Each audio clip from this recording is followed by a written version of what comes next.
សួស្តីពុកម៉ែបងប្អូនទាំងអស់គ្នាស្វាគមន៍មកកាន់វីដេអូពី Channel ស្ទូបន្ត្រាំបាទចឹងនេះគឺជាវីដេអូ section ទី1នៃ course របស់យើងបាទ CSS3 crash course ចឹង section ទី1នេះយើងនឹង introduction to CS ដោយខ្ញុំនឹងលើកយក4ចំណុចមកនិយាយទី1តើ CS ជាអ្វីទី2កន្លែងណាខ្លះដែលយើងអាចសេភាសា CS បានក៏ជាយើងនិយាយពី selector និងចុងក្រោយគេយើងនិយាយពីការ comment នៅក្នុងភាសា CS បាទចឹងមកខាត់ពេលយើងចូលមកកាន់ចំណុចទី1តែម្ដងចឹងតើភាសា CSS ជាអ្វីចឹង CS គឺវា stand for ឬក៏មកពីពាក្យពេញថា cascading style sheet ដែលវាគឺជាភាសាមួយដែលមាននីតិក្នុងការពិពណ៌នាឬក៏ describe ពីរបៀបដែលធាតុរបស់ភាសា HTML នេះវានឹង display នៅក្នុង web page របស់យើងហើយ CS គឺវាអនុញ្ញាតឲ្យយើងធ្វើការគ្រប់គ្រងនៅ layout របស់ធាតុ HTML ហ្នឹងយើងអាចកំណត់ពណ៌កំណត់ទីតាំងកំណត់ font style font អក្សរនឹងយើងអាចឲ្យវានិយាយថាមាន behavior លក្ខណៈបែបម៉េចឬក៏យើងអាចកំណត់ទៅលើ appearance ផ្សេងៗមកនៃធាតុរបស់ HTML យើងបាទហើយតើតើនឹង CSS វាជាភាសាហើយ CSS ឥឡូវនេះគឺជា CSS ជំនាន់ទី3 CSS3 ចឹងมันជា logo របស់ CSS គឺវាមានលេខ3អញ្ចឹងនេះគឺជា logo icon តំណាងឲ្យភាសា CSS អញ្ចឹង CSS ដែលយើងប្រើនៅពេលបច្ចុប្បន្ននេះបាទគឺ CSS ជំនាន់ទី3អូខេ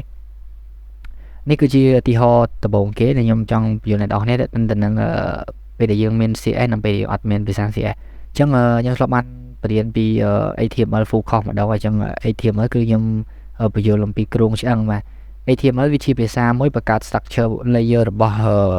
web របស់យើងមកវាជាគ្រោងឆ្អឹងមកប៉ុន្តែពេលយើងប្រើភាសា HTML សុទ្ធគឺវាអត់មានលក្ខណៈអីមួយពេញលេញវាមានស្អាតចេញរូបចេញរឿងអីទេអញ្ចឹងហើយគឺគេត្រូវការភាសា CS ដើម្បីមកបំពេញបន្ថែមអញ្ចឹងទៅគឺយើងអាចកំណត់លក្ខណៈនៃ structure ហ្នឹងបានដោយការបំពេញចន្លោះហ្នឹងគេហៅថា presentational layer អូខេចុះទៀតដល់នេះខ្ញុំទៅសេភាសា HTML head body footer គឺបាទត្រឹមគ្រោងទេប៉ុន្តែខ្ញុំចង់ឲ្យដៃមានពណ៌អីមុខមានរាងមិនមានភ្នែកពណ៌អីអាហ្នឹងតើយើងមានភាសា CS ជាយើងអាចកំណត់បានឲ្យវាចេញជារូបរាងអីចឹងទៅអូខេ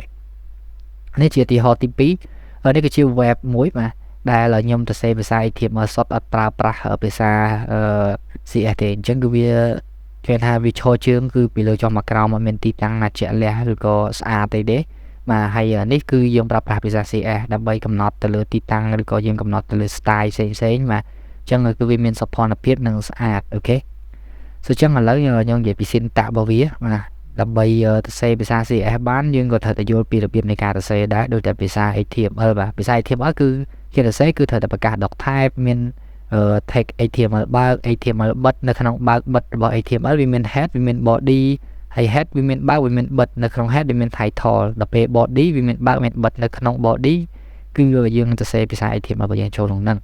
ឥឡូវនៅក្នុងនេះបាទ syntax.html បាទ file syntax.html តើ syntax.html នេះខ្ញុំទៅសេគេគឺខ្ញុំទៅសេsample output មួយគឺខ្ញុំឲ្យវា output នៅ x1 មកជាប្រភេទ header 1គឺឲ្យអក្សររៀងធំៗដែរបាទខ្ញុំដាក់ពាក្យថាស្វាគមន៍មកកាន់វគ្គសិក្សា CSS បាទប៉ុន្តែឥឡូវខ្ញុំចង់ឲ្យវាចេញពណ៌ក្រហមវិញអញ្ចឹងខ្ញុំកំណត់ style វាដោយយើងទៅសេនៅ tag style បើកនិង style បិទនៅក្នុង head tag បាទនេះបាទ head tag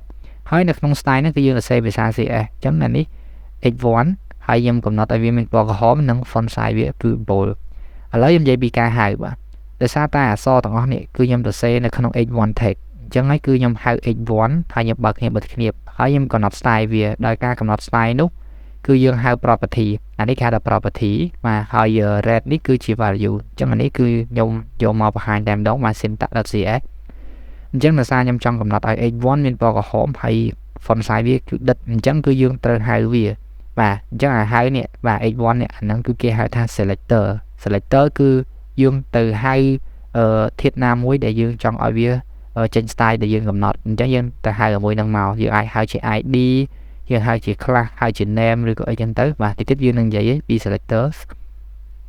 បន្តមកទៀតគឺយើងត្រូវតែបើកគ្នាបាទដើម្បីកំណត់គេថាបណ្ដុំនៃ property និង value របស់ selector មួយគឺយើងត្រូវតែសេវានៅក្នុងគ្នានេះបាទអញ្ចឹងនៅក្នុងគ្នានេះយើងមានពីរចំណុចទៀតគឺគេហៅថា property ហើយនិង value អញ្ចឹងទី1រៀនថាយើងចង់កំណត់អក្សរកំណត់ពណ៌អញ្ចឹងយើងត្រូវប្រើប្រាស់ property មួយឈ្មោះថា color ដែលតម្លៃរបស់ color គឺ nhưng ai đã chia so bán cứ red chẳng là red này cái hai tờ value mà để chẳng font size chia property hay bold này cái chia value cứ trong cầm nốt ai font size để dân so tiền mà để dân xây không h1 nó ai bị men tầm hộp so chia bold hay cả là sẽ cứ bây giờ nó sẽ property hay cứ dân tới pra sinh nhà chọn phí hay dân đã value và tao mà biết cái dương pra semicolon mà lực lên là cho nó trong rồi kế bà được có cái property trong rồi kế cứ dương ai lục bán semicolon dương bắt xe các bạn này ok chẳng ngờ nhầm recommend thôi để xe semicolon được đó và lấy dương dây pi cho nó tp thà ta dương ai từ xe này là ngạc là mà where can be put CE rồi có where can add CE giống vậy chẳng thế tên nâng ca từ xe về xa CE bán cứ dương nhận bây giờ lấy mà cứ tìm mỗi cái là inline CSS thì cái là internal CSS nằm trong cái là external CSS chẳng mấy cái inline cái internal cái external cho nên cái chuyên dùng này viết vấn đề là em bắt canon như thế cứ em cho từ đó cho vô tại mà đâu mà chứ inline CSS chứ những ai từ C nơi bị xa CSS bởi dưỡng cứ nơi không bật tuột chừng mùi nâng thiết bị sai thêm ở bởi dưỡng tại mà đâu là dưỡng pra tìm dụt mỗi một là style ok chứ đi cái chia file mới cứ inline cs.html mà nhóm ta sẽ nó không file html một ta sẽ bị sang cs nó không file html một chẳng nhóm bạc cả p tag mới mà chỉ paragraph hay nhóm ta sẽ bị thành this is paragraph chứ nhóm trong cầm nốt là cái nào là paragraph đó cứ nhóm con tay ta sẽ style và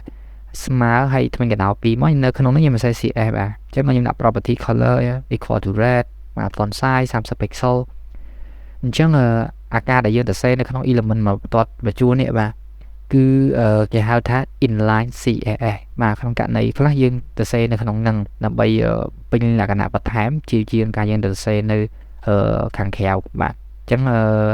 bàn tay ở cái này cứ cái vậy đã mà cứ vi on recommend nằm bây bậc cao này thêm ở vi ai bậc cao đây phải thêm ở dưới viên mình là cái nào anh nhảy hay dương bạc maintain được dương thay toàn dương cài câu cài chớ này bạn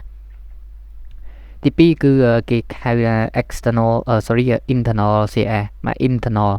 internal cứ kháng khăn external cứ kháng cái chẳng internal mà này tha dương là xây bị sao CE nơi kháng khăn file ATM tại đại thì còn ha dương mình từ sẽ nơi khăn chu cho môi nâng thiệt được có tag được có elementរបស់ ATM cứ dương là xây nơi khăn style tag bạn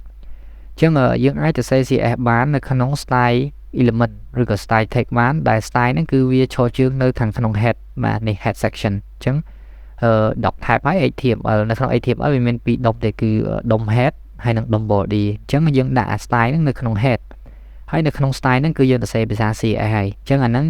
ca để dương là xây bị ra CE nó nơi khăn file ATM tại môi hay dương là xây nó khăn style tag anh nó cứ kia hay thật internal CE và bàn tay này cứ cái là this is useful bởi vì dương trong applyใน unique style สำหรับ single page only ใช่ไหมครับยังประกาศตัวบัวเฉินนะมี home page มี contact plus มี about us ไอ้เจ้านะbàn tay page មួយយើងចង់ឲ្យវាមាន style ខ្លួនអញ្ចឹងយើងអាចប្រើប្រាស់វាបានជាលក្ខណៈ internal CSS ប៉ុន្តែបើសិនជាយើងធ្វើឲ្យទំព័រទាំងអស់ហ្នឹងមាន style ដូចគ្នាទាំងអស់បាទទាំងគេហៅថាក្បាលទាំង footer ជើងទាំងផ្ទៃ body មាន color អក្សរឲ្យវាយើង apply បានម្ដងគ្រប់ page ទាំងអស់គឺយើងប្រើប្រាស់ external មក external CSS នេះគេ external CSS គឺសម្រាប់ទៅលើការយើងសរសេរនៅភាសា CSS នៅលើ file CSS ផ្ទាល់តែម្ដងគឺវាដាច់ដោយឡែកចេញពីភាសា HTML ឬក៏ file HTML អញ្ចឹងយើងអាចសរសេរ CSS បានគឺនៅជាប្រភេទ separate file ដែលយើងប្រើប្រាស់ extension.cs អញ្ចឹងនេះជា file HTML បាទខ្ញុំសរសេរខ្ញុំដាក់បង្កើត file មួយដាក់ឈ្មោះថា external cs.html ហើយខ្ញុំបង្កើត file មួយទៀតដាក់ឈ្មោះថា styles.cs ហើយ file ទាំងពីរនេះគឺខ្ញុំដាក់ចូលនៅក្នុង folder ឬក៏នៅកន្លែងជាមួយគ្នាបាទអញ្ចឹងនៅក្នុង HTML នេះគឺខ្ញុំសរសេរធម្មតាចឹងដក tab HTML head បាទ body អញ្ចឹងទៅប៉ុន្តែដើម្បីឲ្យដំណើរការនៅភាសា CS នេះបានដែលជា file ដាច់ដោយឡែកពីវាគឺយើងប្រើប្រាស់នៅlink បាទនេះ link ចឹងនេះក៏ខ្ញុំបានបញ្ជាក់បានថាand link it to HTML document using link element ដែល link element យើងដាក់វានៅក្នុង head section ដូចគ្នាអូខេចឹងនេះគឺជា file CS បាទគឺ style.cs ហើយនៅក្នុងហ្នឹងគឺខ្ញុំកំណត់ឲ្យ body បាទគឺខ្លួនទាំងមូលហ្មងនៃ website របស់យើងគឺមានផ្ទៃខាងក្រោយគឺ powder blue ហើយ h1 គឺមានពណ៌ខៀវហើយ p text គឺពណ៌ក្រហមហើយដោយសារតែខ្ញុំចង់ apply វាទៅកាន់ភាសា HTML របស់យើងនេះគឺយើងត្រូវប្រើ link បាទ link rel style sheet មានន័យថា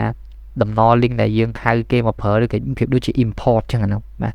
គឺ import ជាប្រភេទ style sheet ហើយ import style sheet ហ្នឹងគឺវាមានទីតាំងនៅណាអញ្ចឹងយើងប្រើប្រាស់នៅ attribute មួយទៀតគេហៅ ref equal to ហើយថ្មីកណ្ដាលមកយើងដាក់ឈ្មោះ file របស់យើងមកបើសិនជាវានៅទីតាំងផ្សេងយើងត្រូវតែសេឈ្មោះ folder ហើយ slash ឈ្មោះ file តែម្ដងអញ្ចឹងដោយសារតែខ្ញុំដាក់ file ទាំងពីរហ្នឹងនៅក្នុង folder តែមួយអញ្ចឹងខ្ញុំគ្រាន់តែសេតែ style.cs ទៅគឺបានជាការស្រេចអញ្ចឹងហើយនេះខ្ញុំទៅសេអីសេទៅហើយ file cs នេះគឺខ្ញុំទៅសេតែ cs សុទ្ធតែម្ដងអូខេអញ្ចឹងនេះគេហៅថា external ឥឡូវយើងនិយាយពីចំណុចទី3គឺ selector យើងដឹងហើយថា syntax របស់ CS គឺចាប់ផ្ដើមពី selector បើគ្នាហើយយើងមាន property ហើយ value អញ្ចឹងតើ selector ហ្នឹងជាអ្វី